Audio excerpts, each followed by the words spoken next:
ગીતાજીમાં તમે જોઈ લો, યત કરોસી યદસ્નાસી યદ જોહોસી દદાસી યત તપસ્સસી કૌંતેય તત કુરુસ્વ મદર્પણમ. આ બધું મને અર્પણ કર. એટલે તમને કદાચ ગીતાજી ને ભાગવતજી મોઢે ભલે ન હોય, પણ કલાક તમે સેવા કરો છો ને, તો તમે ગીતાજી અને ભાગવતજીને જીવો છો, એનું તમે પ્રેક્ટિકલ કરો છો.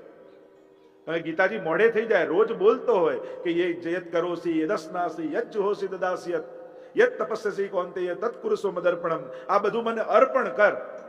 તો રોજ બોલી જઈએ, પણ ઠાકોરજી રાહ જોઈને બેઠા હોય, ક્યારેક મિશ્રી તો દર, બાકી બધું તો પછીની વાત. તો ગીતાજી અને ભાગવતજી એનું પ્રેક્ટિકલ એટલે આપણી ભગવત સેવા.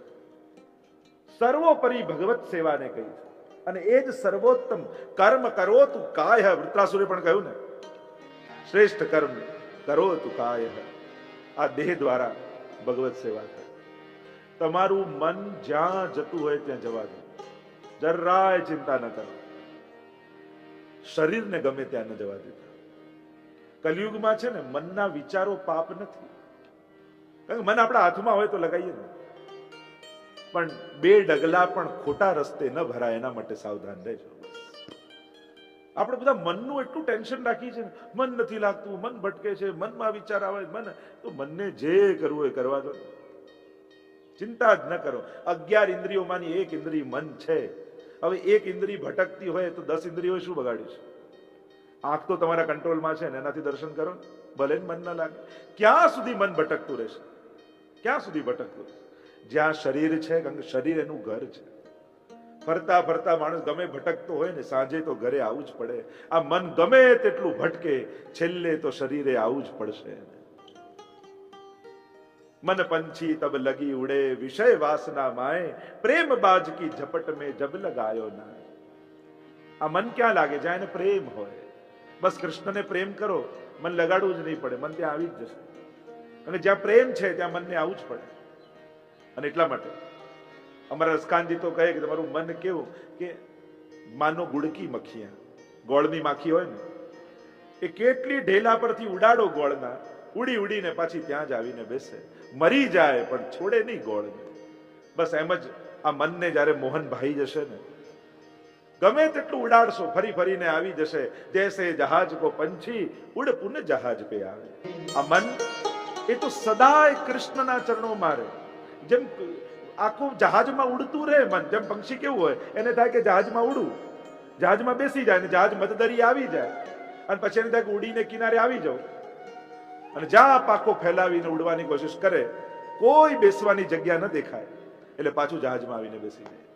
બસ આ મન. અને એટલા માટે આગળ ઘણી બધી ચર્ચા આવશે. ચંચલમી મન કૃષ્ણ પ્રમાથી બલવદ્રમ તસ્યાહમ નિગ્રહમ મન્યે વાયુરીસે દુષ્કરમ. અર્જુન પણ પૂછશે, આપણા બધાના પ્રશ્નો. અર્જુન આપણી બહુ નિકટ છે. આમાં બહુ એકદમ કાલે યદુનાથજીએ કહ્યું ને કે બહુ આધ્યાત્મિક લોકો નથી ભેગા થયા. સાધારણ એક સંસારી વ્યક્તિ, એક ગ્રહસ્થ વ્યક્તિ, એક યુદ્ધ માટે, એક રાજ્યને જીતવા માટે, કોઈનો પુત્ર, કોઈનો પતિ, કોઈનો ભાઈ, એવો અર્જુન ભગવાનની આગળ બેઠો છે. અને એટલા માટે કદાચ પરીક્ષિતજી આપણને દૂર પડે, કારણ કે એમને તો વૈરાગ્ય જાગી ગયું. આ મોટા મોટા મુનિઓ આપણને કદાચ દૂર પડે, પણ અર્જુન આપણી બહુ નિકટ છે, બહુ પાસે છે. મોહમાં ફસાયેલો અર્જુન એક સાધારણ મનુષ્યની જેમ રોજ બરોજના જે પ્રશ્નો આપણા મનમાં જાગે છે, અને એવા પ્રશ્નો, પણ હા, ભગવાનનો સખા છે, શાસ્ત્રોનું અધ્યયન કરેલો છે, એટલે ક્યાંક ક્યાંક આપણા પ્રશ્નો કરતા એની જિજ્ઞાસા શ્રેષ્ઠ દેખાય, પણ સામે ભગવાન ઉભા છે. અને ભગવાન છે ને, જીવના અધિકાર પ્રમાણે જ ઉપદેશ કરે છે. તો એવું આ ગીતાજી જેવો મહાન ગ્રંથ, જગતના શ્રેષ્ઠીઓએ જેને વખાણેલો છે, વિદ્વાનોએ જેને વખાણેલો છે, બુદ્ધમનોજ્ઞયા. ગોપીજનો તો કહે છે કે પ્રભુ આપની વાણી કેવી છે, બુદ્ધિમાનોને આનંદ આપનારી છે.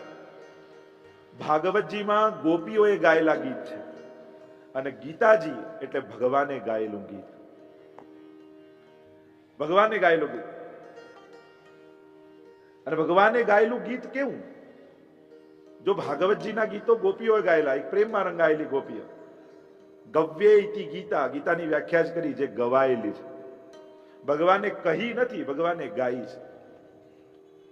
અને કેવી ભગવાનની વાણી. ગોપીજનોએ ગોપી ગીતમાં કહ્યું, બુદ્ધમનોજ્ઞયા, પ્રભુ આપકી વાણી कैसी है? बुद्धिमानों को आनंद देने वाली, मोटा मोटा विद्वानो આવી જાય ને એને એની બુદ્ધિ અર્થો કાઢતા કાઢતા થાકી જાય એવી વાણી, વલ્ગુ વાક્યા બુધમ અનોજ્ઞયા પુષ્કરેક્ષણ, એ પુષ્કરેક્ષણ વિધિ કરી રીમા વીર મુહ્યતી, અમને મોહિત કરે છે, વચનમ મધુરમ મહાપ્રભુજી भी કહેते. તો એવી આ ભગવદ્ ગીતા ગઈકાલે આપણે એમાં પ્રવેશ કર્યો હતો. શ્રીમદ ભગવદ્ ગીતાજી ધૃતરાષ્ટ્રના વચનથી પ્રારંભ થઈ. રોગી જઈને બોલે છે, કારણ કે એમ ડોક્ટર પાસે જાય ને એટલે સૌથી પહેલા ડોક્ટર પૂછે કે શું છે, એટલે રોગી એના રોગની વાત કરે અને પછી ડોક્ટર એનો ઈલાજ કરે. ધૃતરાષ્ટ્ર પ્રથમ શ્લોકને અવગાહન કરતા બોલ્યા, ધર્મ ક્ષેત્ર એવા કુરુક્ષેત્રમાં ભેગા મળેલા સમવેતતા કેવા છે, યુયુત્સવ યુદ્ધની ઈચ્છા વાળા, મામકાહા મારા અને પાંડુ પુત્રોએ શું કર્યું.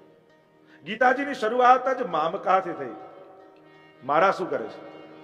જો ભાગવતજી ને ગીતાજીની આપણે સરખામણી કરતા હતા ગઈકાલે જ, ગોપીઓ એ રાસભૂમિમાં છે અને હમણાં કૃષ્ણ રણભूमि છે. गोपी गीत की तमे शुरुआत जो देखो, गोपी गीत की शुरुआत ही हुई तावका तुम्हारी है और गीता जी की शुरुआत थई मामका. एक मोहમાં અંધ બનેલો ધૃતરાષ્ટ્ર બોલે છે અને એક મોહનની પાછળ પાગળ બનેલી ગોપીઓ બોલે છે. અને જ્યાં મામકાથી શરૂ થયું તો ગીતાજીના અંતમાં શું થયું? યુદ્ધ થયું. અને જ્યાં તાવકાથી શરૂ થયું તો ગોપી ગીતના અંતમાં શું થયું? રાસ થયો. જ્યાં મારું મારું મારું હોય ત્યાં યુદ્ધ થાય, જ્યાં તારું તારું હોય ત્યાં રાસ થાય. આ બે પ્રકારની વૃત્તિ લઈને આખો સમાજ જીવે છે. અડધો સમાજ મારાની વૃત્તિ વાળો છે અને ભક્તોનો સમાજ એ તારાની વૃત્તિ વાળો છે. અને જેવું તમે બોલો ભગવાન એવું કરે. આપણે કહીએ મારું મારું મારું તો ભગવાન કે તને મારું, અને આપણે કહીએ તારું તારું તારું તો ભગવાન કે તને ભવસાગર તારું. હવે તમે જેવું બોલો, તમે જેવું માંગો, પ્રભુ એવું જ કરે. ભગવાને તમને જે આપ્યું છે એ ક્યારેક ને ક્યારેક તમે જ માંગેલું છે. એ તમને યાદ નથી હોતું, પણ ક્યારેક તમે જ માંગેલું હોય છે. એ ક્યાંક આપણે ભૂલી જઈએ છીએ, પણ ક્યારેક ને ક્યારેક એ આપણે જ માંગેલું હોય છે. જ્યાં મારાની વૃત્તિ હોય ત્યાં યુદ્ધ થાય. અને એટલે જ ગીતાજીના અંતમાં યુદ્ધ છે. અને જ્યાં તારાની વૃત્તિ હોય, ગોપી ગીતમાં શરૂઆત જ ગોપીજનો કરે કે તારા છીએ અને તારા જ છીએ, અને એટલા માટે ત્યાં રાસ છે. અહીંયા શરૂઆત જ મોહમાં અંધ બનેલો ધૃતરાષ્ટ્ર કરે છે. ધર્મ ક્ષેત્રે ધર્મથી પ્રારંભ કરે. અને એટલે તુલસીદાસજી તો કહું, ધીરજ ધર્મ મિત્રનું નારી, આફત કાલ પરખીઓ ચારી. ધર્મ શબ્દ બોલ્યો તો ખરા, પણ હવે જ તો પરીક્ષાની ઘડી છે ધર્મની. તમે શાંતિથી અનુકૂળ સમયમાં ઘરે બેઠા હો ત્યારે તો બધાય ધાર્મિક હોઈ શકે. ઘણા લોકો કે આપણને કોઈ છેડે નહીં તો ગુસ્સો ના આવે, તો કોઈને ના આવે. તો કોને આવે? કે આપણને કોઈ આમ છંછેડે નહીં તો ના આવે, તો કોઈને ના આવે. સદગુણોની ચકાસણી વિપરીત સંજોગોમાં જ હોય છે. આપણે કેવા છીએ એ ક્યારે તારણ કાઢીએ? જ્યારે કોઈ છંછેડતું ના હોય ને એટલા સારા મૂડમાં હોઈએ અને સોફામાં બેઠા હોય, બધી સારી ભાવનાઓ નીકળે ને ત્યારે માનીએ કે હું આવો છું. આપણે કેવા છીએ એનું પરીક્ષણ વિપરીત સંજોગોમાં કરવું જોઈએ. જ્યારે વિપરીત સંજોગોમાં આપણી અંદર કેવી ભાવનાઓ જાગે છે, આપણે એવા જ છીએ. અને એટલા માટે બહુ અનુકૂળ સંજોગોમાં પોતાનું તારણ નહીં કાઢવું, અને પોતાના વિશે તો જરાય ઉતાવળ નહીં કરવી. સંજોગ પોતાનું વ્યાખ્યા આપવામાં ઘણીવાર ચેક કરવા પડે. હવે હીરો કેવો છે કોઈ આમ જોઈને થોડી કે સોનું કેટલું છે, આમ ઘસે જ ને, અને ઘસાય પછી તો તારણ નીકળે ને. એટલે જ્યારે ઘસાવાના હોઈએ ત્યારે જ આપણો ટચ નીકળે કે આ કેટલા ટચનું છે. સોનું તો છે જ. અને એટલા માટે આ વિપરીત સંજોગોમાં આપણો પરિચય છે કે વિપરીત ધીરજ ધર્મ. એટલે કહું, ધર્મ બોલ્યા તો ખરા ધૃતરાષ્ટ્ર, પણ હવે તો પરીક્ષા કરવાનો સમય છે કે જ્યારે યુદ્ધ શરૂ થશે. સામ સામે પક્ષો એમ તો પોતાના જ છે, પણ ધર્મનું પરીક્ષણ હવે થવાનું છે. એટલે ધર્મ ક્ષેત્રે કુરુક્ષેત્ર એટલે કહ્યું કે આ કુરુક્ષેત્ર હવે ધર્મ ક્ષેત્ર બનવાનું છે, કારણ કે ધર્મની પરીક્ષા વિપરીત સંજોગોમાં જ થવાની છે. અને યુદ્ધ એટલે લડાઈ જ નહીં, યુદ્ધ એટલે દ્વંદ્વ, જ્યાં બે પક્ષો હોય અને નિર્ણય એકે જીતવાનો હોય, કરવાનો હોય, એ યુદ્ધ છે. અને યુદ્ધ કેવલ શારીરિક જ નથી હોતા, માનસિક યુદ્ધો તો દરરોજ આપણા ચિત્તમાં ચાલતા હોય છે. આ માનસિક યુદ્ધો સદાય છે કે જ્યાં બુદ્ધિ છે, જ્યાં બુદ્ધ છે, ત્યાં યુદ્ધ પણ છે. બુદ્ધિશાળી લોકો 5 જણા ભેગા થાય, એમને એક મત પર લાવવા અઘરા જ છે, કારણ કે બુદ્ધિવાળા છે. દરેકનો પોતાનો વિચાર છે, દરેકની પોતાની સમજ છે. પણ સમજવાનું એ જ છે, વિરોધ હોઈ શકે, વેર ન થવો જોઈએ. વિરોધ તો હોય, જુદા વિચારો થવા બુદ્ધિમાનોમાં બહુ સહજ છે, સ્વાભાવિક છે. કોઈ એમ ન કહી શકે કે બધાએ એક જ ટાઈપનું વિચારવું. એ તો મૂર્ખ લોકો ભેગા થાય તો એમ કે તમે થાય એમ કરી લેજો. સમજદારો ભેગા થશે ત્યાં 4 નવા વિચારો આવવાના જ, અને સાંભળવાની તૈયારી પણ રાખવી જોઈએ. પણ એ વિરોધ વેર ન બની જાય, વૈવિધ્ય વેર ન બની જાય. વિવિધતા દુનિયામાં ભગવાને જ બનાવેલી છે, દરેકને જુદા જુદા વિચારો છે, પણ એ વેર સુધી ન પહોંચી જાય એટલી સાવધાની આપણે રાખવાની. અને એટલા માટે અહીંયા ધર્મ ક્ષેત્ર કહ્યું, કારણ કે ધર્મની પરીક્ષા જ હવે થવાની છે. વિપરીત સંજોગોમાં જ ધર્મની પરીક્ષા છે. તમારા નિયમો, તમારા પાઠ, તમારી સેવા અનુકૂળ સંજોગોમાં તો બધું કરી શકશો. તમારી સદભાવના, તમારા સારા વિચાર, મંદિરમાં આવીને તો બધાને સારા વિચારો આવે, પણ એ તો પ્રેક્ટિસનું ગ્રાઉન્ડ છે મંદિર. તો સાચું યુદ્ધ તો ઘરે જઈને જ હોય છે.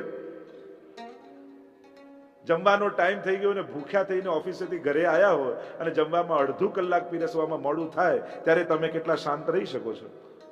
અને એમાં પણ દાળમાં મીઠું ઓછું હોય ત્યારે તમારામાં કેટલું મીઠું છે એની પરીક્ષા થઈ જાય. એ જ છે, વિપરીત સંજોગોમાં જ થાય. અનુકૂળ કાળમાં તો બધાને અનુકૂળ હોય.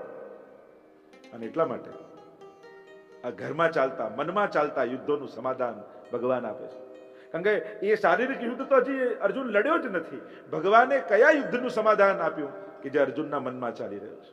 એટલે ગીતાજી એ પેલા શારીરિક યુદ્ધોનો ઉપાય નથી, એ તો મનમાં ચાલતા યુદ્ધોનો ઉપાય છે. કારણ કે ભગવાને ગીતા સંભળાવી મનના યુદ્ધમાં અર્જુનને વિજય બનાવી દીધો કે તું પહેલા મનનું યુદ્ધ જીતી લે. શારીરિક યુદ્ધ, ફિઝિકલી જે યુદ્ધ છે, મનનું યુદ્ધ જે જીતી જાય એ સંસારના યુદ્ધો જીતી જતો હોય છે. અને મનમાં જે હારેલો હોય છે પછી ભલે ને 4 ને પછાડી લે, પણ એ પછી સંસારના યુદ્ધો હારી જ જતો હોય છે. એટલે ગીતા દ્વારા ભગવાને અર્જુનને પહેલું યુદ્ધ તો પછી જીતાડ્યું, પણ મનના યુદ્ધમાં વિજય બનાવી દીધો. અને એટલે તો કહ્યું, યત્ર યોગેશ્વર કૃષ્ણ યત્ર પાર્થો ધનુર્ધર તત્ર શ્રી વિજયો ભૂતિર ધ્રુવા નિતિર્મતિર્મમ. ત્યાં જ વિજય છે. અર્જુન જીતી ગયો.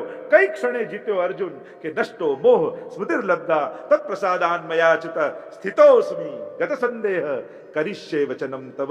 જ્યારે આ વાક્ય અર્જુન બોલ્યો અંતમાં, કરીશ્યે વચનમ તવ, એ જ સમય અર્જુન જીતી ગયો. કારણ કે ભગવાન ક્યારે હારતા જ નથી. હવે તમે કહેશો એમ કરીશ, આટલી સમજણ જાગી એટલે વિજય. આપણે અહીંયા બેઠા છીએ બધા જ કઈ ક્ષણે જીતીએ છીએ જગતમાં કે જ્યારે આ સમજ આવી જાય, તમે કહેશો એમ કરીશ, આ સમજણ આવી પછી આપણને કોઈ હરાવી ન શકે. કારણ કે ભગવાન કોનાથી હારે? અને ભગવાન જીતાડે જ. અને ભગવાનની જીત એ જુદી છે. વસ્તુ મળી જાય એ જીત નથી, ગાદી મળી જાય એ જીત નથી, બીજા હારી જાય એ જીત નથી. જીતની વ્યાખ્યાઓ આજે જુદી કરવી પડશે. વિજય કોને કહેવાય, જીત કોને કહેવાય? કારણ કે બીજાને હરાવીને આનંદ કરીએ તો એ વિજય કેવો? આપણી જીતમાં જ્યારે કોઈની હાર ન હોય એ જ સાચી જીત છે. જ્યાં સુધી આપણી જીતમાં કોઈની હાર હશે ત્યાં સુધી વિજય કેવો? તો એ બધી ચર્ચાઓ તો આગળ જેમ નીકળશે એમ કરીશ. પ્રવેશ કરીએ ધર્મ ક્ષેત્રે, કુરુક્ષેત્ર. આ શરીર કુરુક્ષેત્ર છે. કારણ કે સવારે ઉઠીએ ને રાતના સૂઈએ ત્યાં સુધી આ કુરુક્ષેત્ર છે. અને કંઈક કરવું છે. જન્મ લઈએ અને મૃત્યુ પામીએ ત્યાં સુધી આ કુરુક્ષેત્ર છે. આ ઇદમ શરીરમ ક્ષેત્રમિત્ય વિધીયતે. આ જ ક્ષેત્ર છે. અને કંઈક ને કંઈક કરવું છે. જો માણસ તો એટલો નબળો છે, એટલો અશક્ત અને એટલો અસમર્થ છે કે પોતાનું બર્થ સર્ટિફિકેટ લેવાય પોતે નથી જતો, અને ડેથ સર્ટિફિકેટ લેવાય પોતે નથી જઈ શકતો. આ બંને બીજા જ લેવા જાય. જન્મ્યો હોય ત્યારે બાળક પોતે લેવા જાય કે લાવ મને આપો ના. આપણે તો એટલા અસમર્થ છે. માણસનું ગાડું હંમેશા બીજાના ભરોસે જ ચાલે છે. અને જુઓ ને, તમારી સાથે કામ કરનારા આટલા માણસો તમારી જોડે ન હોય તો આટલું મોટું કામ કરી શકો. અને આ બધી 84 લાખ યોનીમાં માણસ જ એક એવો છે જે હંમેશા બીજાના ભરોસે જીવતો હોય છે. માને એમ થાય દીકરો બધું કરશે, પત્નીને એમ થાય પતિ બધું કરશે, ભાઈને એમ થાય કે ભાઈ બધું કરશે, બોસને એમ થાય કે કામવાળા બધું કરશે. હંમેશા બીજાના ભરોસે. ક્યારે તમે એવું સાંભળ્યું કે સિંહે કામમાં 4 શિયાળોને રાખ્યા? જંગલનો રાજા હું, ચલો 4 શિયાળ, કોઈ મારું આ સંભાળશે, આ સંભાળશે, આ સંભાળશે. ક્યારે તમે કોઈ પ્રાણીમાં એવી આશા જોઈ કે મારું બચ્ચું મારું બધું કરશે? કોઈ કૂતરાને ગલુડિયા માટે એવી આશા રાખતે જોયું, કોઈ બિલાડીને એના બચ્ચા માટે રાહ જોયું? આ સંબંધોની અપેક્ષાઓ માણસ સિવાય બીજા કોઈ પ્રાણીમાં નથી. ક્યારે કોઈ ઘોડાને એમ થયું કે સામે મારા વેવાઈ આવે, સાચવવા પડશે? કોઈ પ્રાણીમાં કોઈ સંબંધોની અપેક્ષા જોઈ? કોઈ પ્રાણીમાં કોઈ સંબંધોની અપેક્ષા જોઈ? અને આ બધા પ્રાણીઓ કરતા સૌથી વધારે ટેન્શનમાં માણસ જ લાગે છે. કારણ કે એનું જીવન, જો પેલો કહે જિંદગી ગઈ છે સહારે સહારે અને જનાજો સસે કાંધે કાંધે. સાહિત્યકારો કહે છે કે આ જિંદગી સહારે સહારે જ ગઈ છે. કોઈના ભરોસે માણસ જીવે છે. અને દુઃખનું સૌથી મોટું કારણ જ આ છે કે માણસનું જીવન બીજા માણસના ભરોસે હોય છે. આપણું બધું જ કાર્ય બીજાના ભરોસે. અને ઘણા તો એટલા માટે ઇન્ડિયા છોડીને અમેરિકા નથી જતા કે ત્યાં કામવાળા નથી મળતા. ઘણા લોકોને એવું હોય, અરે ત્યાં જઈશું તો શું થશે કે કોઈ કામવાળા તો મળતા નથી. ઘણાએ ખુલેલી ફાઇલો બંધ કરાવી દીધી છે. ખાલી એક જ કારણ, આપણે તો થિંકિંગ જુઓ ને કે માણસ કામથી, પુરુષાર્થથી બચવાનો પ્રયાસ કરે, પણ એ ભૂલી જાય છે કે શાંતિ પુરુષાર્થમાં છે. એટલે વિદ્વાનો વિચારકો એ કહે છે કામ કરવાનો થાક નથી હોતો, કામ પૂરું કરી દો તો શાંતિ લાગે. જે દિવસે તમે કામ પૂરું કરી દો તો કેવો આનંદ થાય, આજે કામ પતી ગયું. આપણે જે અધૂરા કામો મૂકીએ છીએ ને, થાક એનો જ હોય છે. કામ કરવાનો જે વિચારો ને, આ બધું કરવું પડશે એનો વિચાર થકવે છે. બાકી કામ પૂરું કરી દો તો આનંદ જ હોય છે. ધર્મ ક્ષેત્ર કુરુક્ષેત્ર, અને એટલા માટે આ કુરુક્ષેત્રને ધર્મ ક્ષેત્ર બનાવવાનું છે. અને ધર્મ અનેક પ્રકારથી કહેવાય છે. દેહ ધર્મ, આત્મધર્મ, અનેક પ્રકારના ધર્મ કયા છે. દરેક વ્યક્તિનો એનો એક નિજ ધર્મ છે. અને જ્યારે જ્યારે તમે ધર્મથી ભાગો છો, આ કુરુક્ષેત્રને ધર્મક્ષેત્ર નથી કરવા દેતા, ત્યારે આ યુયુત્સવ વૃત્તિ પેદા થાય છે. યુદ્ધ લડવાની, સંઘર્ષ કરવાની, પાડી દેવાની, પછાડી દેવાની, જીતી લેવાની, લઈ લેવાની, આ બધી યુયુત્સવ વૃત્તિ છે, લડવાની વૃત્તિ. અને જ્યાં સુધી આ યુયુત્સવ વૃત્તિ છે ત્યાં સુધી મનમાં ઉદ્વેગ રહેવાનો છે, ત્યાં સુધી મનમાં ક્લેશ રહેવાનો છે. ધર્મ ક્ષેત્રે કુરુક્ષેત્રે સમવેતતા યુયુત્સવ. ભેગા થયા છે, ભેગા મળ્યા છે, પણ શેના માટે ભેગા મળ્યા? જો મળવામાં પણ ફરક છે. સમવેતતા, ભેગા થયા છે શેના માટે? યુયુત્સવ, યુદ્ધની ઈચ્છા વાળા. 2 જણા દિલથી મળે તો મજલિસ છે મરીઝ, દિલ વિના લાખો મળે તો એને સભા કહેતા નથી. મળવું તો ઘણી વાર ઘણા જોડે થાય, પણ દરેક જોડે મળવાનું કારણ જુદું હોય છે. તમે રોજ કેટલા લોકોને મળો છો, પણ જ્યારે આજે આપણે બધા ભેગા થયા છીએ એનું કારણ કંઈક જુદું છે. રણસંગ્રામમાં ભેગા થયેલા કૌરવો અને પાંડવો સમવેતતા છે, ભેગા થયા છે. ભાગવતજીમાં પણ ભેગા થયા છે 88,000 ઋષિઓ, પણ બંનેના મળવામાં કેટલો ફરક છે. ક્યાંક શાસ્ત્રોનું દોહન કરી જીવનનો સાર કાઢવાની વાત છે, અને ક્યાંક એકબીજાને મારી, પછાડી, લડી અને જીતી લેવાની વાત છે. અને એટલા માટે જ ભાગવતજી એ પારમહંસ્યામ સહિતાયામ, પરમહંસોની સહિતા છે. એ તો મુમુક્ષુઓની કથા છે, આ યુયુત્સુઓની કથા છે. સમવેતતા યુયુત્સવ, યુદ્ધની લડવાની ઈચ્છા વાળા. શાંતિ પર્વ મહાભારતમાં જ, શાંતિ પર્વમાં વેર કેમ બંધાય એના 5 કારણ આપ્યા છે. યુદ્ધ કેમ થાય, લડાઈ કેમ થાય, 5 નિમિત્ત આપવામાં આવ્યા. શાંતિ પર્વમાં કહ્યું વૈરમ પંચમુત્થાનમ તશ્ચ બુદ્ધ્યંતિ પંડિતાઃ. 5 કારણ બતાવ્યા. આ 5 કારણે વેર થાય. પહેલું કારણ સ્ત્રી કૃતમ, સ્ત્રીને કારણે થયું હોય. બીજું ને કારણ ઘર અને જમીનને કારણે. દુનિયામાં જેટલા ઝઘડા થાય છે ક્યાંક આ 5 નિમિત્તે થાય. ઘર અને જમીનને કારણે રાજ્ય જોઈએ છે. ત્રીજું કારણ કઠોર વાણીને કારણે, વાગજમ, બોલવાને કારણે. બોલેલું ક્યારે પાછું વળતું નથી. બોલવામાં માણસ હંમેશા ધ્યાન રાખે. કમથી કમ એટલું તો નક્કી કરવું કે બોલીને વેર નથી કરવું, કારણ કે આપણા હાથમાં છે. વાગજમ. ચોથું કારણ કયું? રસાપતના અપરાધમ, એક જાતિગત વેરને કારણે, જે પૂર્વજોથી જાતિગત વેર બંધાયેલો હોય. અને પાંચમું કારણ આપ્યું કોઈક સમયે થયેલા અપરાધને કારણે. શાંતિ પર્વમાં પૂજની ચીડિયાને જ્યારે સંવાદ આવે છે એમાં 5 કારણ વેરના આપે. મહાભારતના યુદ્ધના કારણો તમે જોવા જાઓ તો આ 5 માંથી ઘણા બધા કારણો તમને મળશે. એમ પ્રસિદ્ધ વાત તો એ છે ને કે જ્યારે દ્રૌપદીના મુખમાંથી એટલું નીકળ્યું કે આંધળાનો દીકરો આંધળો, એ વાક્ય, એ એક વાક્ય ક્યાંક મહાભારતના યુદ્ધનું બીજ બની ગયું. એક નાનકડું બીજ, એક વાક્ય, અને એનું આખું એક ફળ જ્યારે મળ્યું ત્યારે આ યુદ્ધ રૂપે સામે આવી ગયું. અને એટલા માટે બહુ જ સાવધાન રહે. માનસિક યુદ્ધથી શરૂ થાય. સૌથી પહેલા મનથી વેર બંધાય અને વેર પછી યુદ્ધમાં ફેરવાય છે. 5 કારણ આપ્યા. મામકાહા, ધૃતરાષ્ટ્ર પૂછે છે આ મારા. પાંડવાશ્ચૈવ, અને પાંડુના, પાંડવો, કિમ અકુર્વત સંજય, શું કરી રહ્યા હતા? મારાથી શરૂઆત થઈ. જો મનમાં જે ધૃતરાષ્ટ્રના છે ને વાણીમાં નીકળી ગયો. જે મનમાં ચાલતું હોય ને એ વાણી દ્વારા નીકળી જ જાય. જે તમારા મનમાં ચાલતું હશે એ બોલાઈ જ જશે કોઈ ને કોઈ રૂપે. અને એટલા માટે ધૃતરાષ્ટ્રની અહીંયા વાણી નથી, એનો વિચાર બતાવે છે કે એનો મનનો વિચાર કેવો છે. એ પહેલેથી પોતાના ઘરના લોકોમાં વેર જોઈ રહ્યો છે. એ તો કહી શકે કે મારા કુટુંબીજનો શું કરી રહ્યા છે, પણ ન કહ્યું મારા ને શું કરે છે. અહીંયા જ ભેદ બુદ્ધિથી શરૂઆત થઈ છે. મામ કહા પાંડવાશ્ચૈવ કિમ અકુર્વત સંજય, એ શું કરી રહ્યા હતા